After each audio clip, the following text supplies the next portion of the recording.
Let's now proceed to etiology in Chinese medicine, phlegm. In the course of certain illness, certain products may be formed under the influence of the actions of pathogenic factors. Once formed, these products may themselves directly or indirectly disturb the viscera and the tissues, resulting in new disorders. Hence, they're also pathogenic factors. The main products in this group are phlegm, rheum, and blood stasis. Phlegm can be generated when water metabolism is disordered. In general, it is viscid and turbid, and phlegm may be classified as visible or invisible. Visible phlegm is sputum. Invisible phlegm is that which has accumulated in organs, meridians, and other structures, though it cannot be seen directly. It occurs in such conditions such as scrofula and cutaneous nodules. The formation of phlegm. Phlegm forms mostly when body fluids stagnate as a result of disturbance in water metabolism caused when the transforming ability of the lung, the spleen, the kidney, and the sanjiao is disrupted by the climatic evils, inappropriate food and drink, or the passions. Now let's go to the characteristic of phlegm disorders. First, obstructing qi actions and qi blood circulation.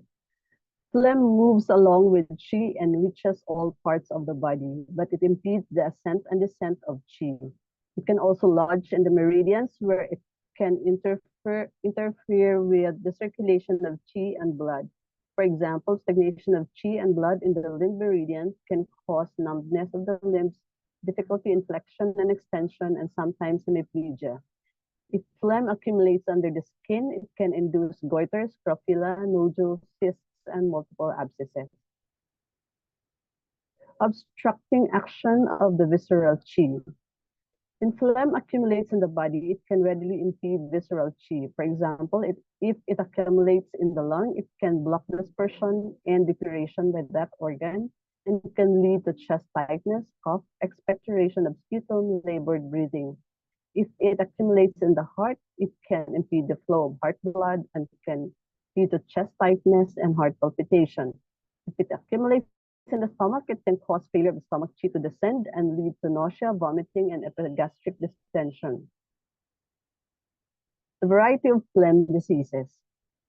Because phlegm follows qi and can reach the entire body, it can induce a large variety of disorders from the skin, tendons, and bones to all internal organs. This gives rise to the saying, the 100 diseases are mostly due to phlegm.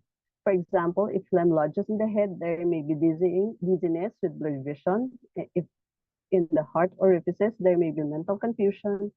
And if phlegm fire disturbs the heart, there may be mental derangement. And if in the throat, there may be globus hystericus. Here is an illustration showing the pathological process of products as a cause of the disease, particularly the phlegm. The organs involved here are the lung, the spleen, the sanjiao, the kidneys. Any disharmony or dysfunction among these organs can lead to accumulation of water, dampness, and the formation of phlegm. If it invades or blocks the heart orifices, it can cause stuffiness in the chest and palpitation and mental derangement. If it invades the head, it can cause dizziness and vertigo. It invades the lung, it can cause cough and asthma. And if it invades in the meridians and the collateral, in the tendons and bones, it can cause numbness of the body and hemiplegia. If phlegm stays in the stomach, it can cause nausea and vomiting. If it stays in the intestines, it can cause poor appetite, intestinal gurgling sound, and abdominal distension. If it stays in the muscles and skin, it can cause edema. If phlegm stagnates in the throat, there is a sensation of foreign body in the throat, and in the sternocostal region or in the chest and diaphragm, there will be asthma and cough and refusal to lie down, and is sternocostal detention and pain due to cough. Thank you for your attention.